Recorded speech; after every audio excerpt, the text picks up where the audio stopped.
তৃতীয় বাণীতে যিশু ক্রুশের উপরে থেকে তার মৃত্যুর দিকে না তাকিয়ে, তার যন্ত্রণার দিকে না তাকিয়ে তার মায়ের দিকে তাকালেন।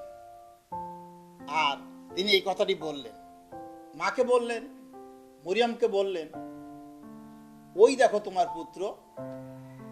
আর যোহনকে বললেন, ওই দেখো তোমার মা। যিশু এখানে যাত্রা পুস্তকের 10 আজ্ঞার মধ্যে 12 নম্বর যে 12 পদে যে আজ্ঞাটা ছিল, সেই আজ্ঞাটা তিনি পালন করলেন। তোমার পিতাকে ও তোমার মাতাকে সমাদর করিও। যিশু দেখিয়ে গিয়েছেন যে যত কষ্ট হোক না কেন, যখন সংসারে অভাব হয়, ছেলেরা তাদের স্ত্রীকে নিয়ে, ছেলে মেয়েদেরকে নিয়ে সংসার চালাতে কষ্ট হয়, তখন বলে আমার ছেলে মেয়েদের বাঁচাতে পারছি না, বাবা মা তোমাদের বাঁচাবো কি করে, বাবা মাকে খেতে দেন, আলাদা হয়ে যায়।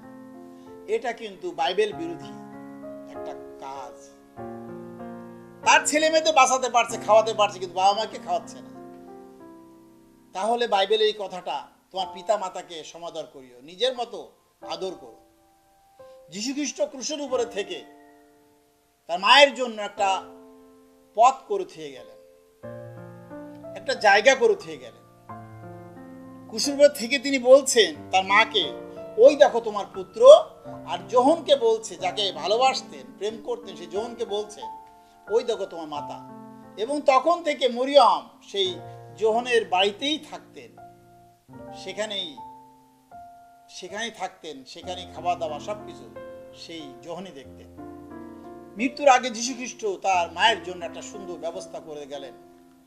তিনি ভোলেননি যে মায়ের গর্ভে তিনি জন্ম নিয়েছেন, তিনি ভোলেননি তার সে মায়ের কথা। সেই জন্য আসুন না, আমাদের যত কষ্ট হোক, যে মা বাবা আমাদেরকে সৃষ্টি করেছেন, জন্ম দিয়েছেন, তাদের যে ভালোবাসা আমরা শিশুকাল থেকে পেয়ে এসেছি, সেই ভালোবাসাটা যেন আমরা অবজ্ঞা না করি। ছেলে মেয়েরা কষ্টে চললে মা বাবাকে খেতে দেয় না, কিন্তু মা বাবারা কষ্টে চললেও ছেলে মেয়েদেরকে ফেলাই দেয় না।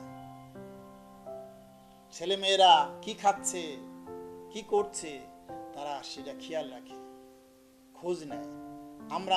আমরা ছেলে মেয়ে হয়ে যদি সে বাবা মাকে অবজ্ঞা করি, তাহলে ঈশ্বর কষ্ট পান, ঈশ্বর ব্যথিত হন। সেই জন্য আসুন আমরা আমাদের বাবা মাকে যত্ন নিই। রোদা বাক্যে আমাদেরকে আশীর্বাদ করি।